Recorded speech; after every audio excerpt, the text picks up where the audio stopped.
Praise the lord. దేవుడు మిమ్మల్ని దీవించుగాక. ఈ దినం వాగ్దానము, నా జనులు ఇక ఎన్నడను సిగ్గునొందరు.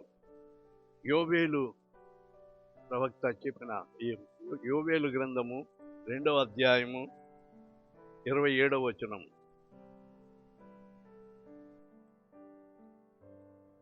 మనము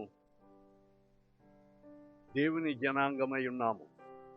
ఏ విషయంలో కూడా ఆయన మనల్ని సిగ్గునొందనీయుడు. పోగొట్టుకుని ఆశీర్వాదాలన్నీ మరలా తిరిగి మనకివ్వటానికి ఆయన ఇష్టపడుతున్నాడు. దేవుడి వాగ్దానం మన వెనికిడిలో ఆశీర్వదించుగాక. ఆమేన్.